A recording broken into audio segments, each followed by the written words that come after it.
melaporkan bahwa saat ini sudah selesai pelaksanaan sholat Id di Masjid At-Taqwa Muhammadiyah, Desa Kedai, Kecamatan Mangging.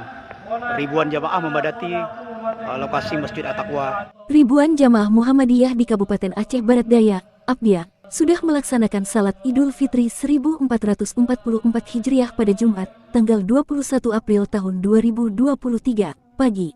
Di tengah cuaca yang cerah, pelaksanaan salat Idul Fitri berlangsung khidmat di Abdia. Di mana, salat Idul Fitri ini bukan hanya berlangsung di Abdia saja, akan tetapi para warga Muhammadiyah di seluruh Indonesia juga berhari raya pada hari ini. Pelaksanaan hari raya itu seusai dengan maklumat dari pimpinan pusat Muhammadiyah menyatakan hari raya Lebaran jatuh pada Jumat, tanggal 21 April tahun 2023. Ini sesuai dengan maklumat pimpinan pusat Muhammadiyah nomor 1, MLM, 10E, 2023 tentang penetapan hasil hisab Ramadan, Syawal, dan Zulhijjah 1444 Hijriah. Amatan di lapangan, pelaksanaan salat Idul Fitri berlangsung khidmat di Masjid At-Taqwa Desa Kedai, Kecamatan Manggeng, Kabupaten Abdia, di mana bertindak sebagai khatib Ust Yunus LC dan Imam Is Said Firdaus.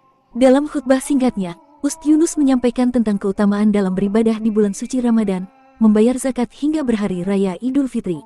Di samping itu, Ustadz Yunus juga mengajak jamaah untuk senantiasa bersedekah dan berinfak untuk bekal hidup di akhirat kelak.